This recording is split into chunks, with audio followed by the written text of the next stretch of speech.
அனைவருக்கும் வணக்கம். இன்னைக்கு நிஃப்டி இன்ட்ராடேல எப்படி மூவ் ஆச்சு அப்படின்னு சொல்லி பார்க்கலாங்க. அதுக்கு முன்னாடி முதல்ல ப்ரீவியஸ் டேஸ்ல நிஃப்டி எப்படி மூவ் ஆச்சு பார்க்கலாம். நான் நிஃப்டியை டே சார்ட்ல இருக்கேன். பார்த்தீங்க அப்படின்னா ப்ரீவியஸ் பேக் நிஃப்டி வந்து ஒரு டவுன் ட்ரெண்ட்ல மூவ் ஆனப்போ உங்களுக்கு 23,000 லெவலில் ஒரு சப்போர்ட் எடுத்து கொஞ்சம் சைடுல மூவ் ஆயிருக்கு. ஓகேங்களா. ஸோ இப்போவும் கரெக்டாக அந்த ஒரு 23,000 லெவலில் உங்களுக்கு ஆல்மோஸ்ட் நியர்பை ஒரு 23,070 ரேஞ்சில் உங்களுக்கு சப்போர்ட் எடுத்து ரிவர்ஸ் ஆயிருக்கு. ஓகேங்களா. நேற்று நல்ல ஒரு கேப் டவுன் ஓப்பன் ஆகி அந்த சப்போர்ட்லேருந்து ரிவர்ஸ் ஆகிட்டு திரும்ப மறுபடியும் அந்த லோவுக்கே வந்து ஆல்மோஸ்ட் கிட்டத்தட்ட அந்த சப்போர்ட் எடுத்து வந்து க்ளோஸ் ஆகிடுச்சு. இப்போ இன்னைக்கு நீங்கள் பார்த்தீங்க அப்படின்னா நான் 5 மினிட்ஸ் அது செக் பண்ணிக்கிறேன். ஓகே. ஸோ இன்னைக்கு பார்த்தீங்க அப்படின்னா உங்களுக்கு நிஃப்டி எக்ஸ்பைரி டே. இப்போ இதில் நேற்று சப்போர்ட் லெவலில் க்ளோஸ் ஆனது இன்னைக்கு நல்ல ஒரு கேப்பு மொமெண்டம் ஆகி அந்த ப்ரீவியஸ் டே ஹை வரைக்கும் உங்களுக்கு மூவ் ஆகிட்டு அதோட சைட்வேஸில் மூவ் ஆகிடுச்சு. ஓகேங்களா. ஸோ இன்னைக்கு வந்து நல்ல ஒரு கேப்பு ஓப்பனிங் ஆகிருக்கு.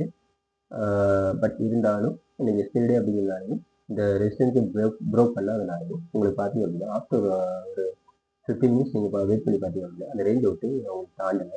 ஓகே. ஸோ இப்போ அந்த இடத்துல ஒரு புட் ஆப்ஷன் நம்ம ஒரு பொட்டன்ஷியல் எடுத்துருந்தோம் அப்படின்னா அங்கே வந்து உங்களுக்கு 23,240 ரேஞ்சிலேருந்து உங்களுக்கு 23,100 வரைக்கும் மூவ் ஆயிருக்கு. ஓகேங்களா. 100. ஸோ மார்னிங் இது ஒரு நல்ல ஒரு ட்ரேடிங் ஆப்பர்ச்சுனிட்டி கொடுத்துருக்கு.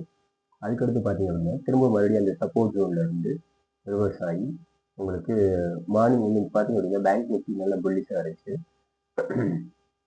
லாஸ்ட் வீக் பேங்க் நிஃப்டி பேஸ்டாக ஒரு ஈவெண்ட் வந்தது, ஆர்பிஐ பாலிசி ஈவெண்ட்.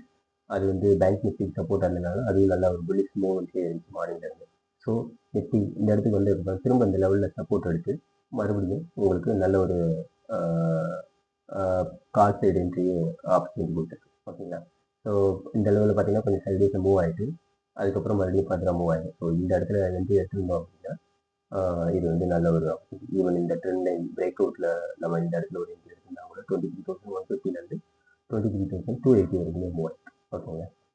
இன்னொரு விஷயம் மார்னிங் நீங்கள் பார்த்தீங்க அப்படின்னா இண்டிகேட்டர் லெவலில் நம்ம வந்து அந்த ரெசிஸ்டன்ஸை செக் பண்ணலாம். சூப்பர் ட்ரெண்டில் பார்த்தீங்க அப்படின்னா 15 மினிட்ஸில் இன்னைக்கு மார்னிங் கரெக்டாக அந்த ரேஞ்சில் சூப்பர் ட்ரெண்ட் ஒரு ரெசிஸ்டன்ஸாக இருக்குது. இது ஹை லெவலில் அது ஒரு ரெசிஸ்டன்ஸாக இருக்குது. ஓகேங்களா. ஸோ அதை பேஸ் பண்ணி நம்ம வந்து மார்னிங் புட் என்ட்ரி எடுத்துக்கிறோம். ஓகேங்களா. திரும்ப லோவில் வந்து மறுபடியும் பாசிட்டிவ் மூவ் ஆயிருக்கு. ஓகே. ஸோ இன்னைக்கு நிஃப்டி மறுபடியும் ஒரு நல்ல ஒரு 2 ஆப்பர்ச்சுனிட்டி கொடுத்துருக்கு. So thanks for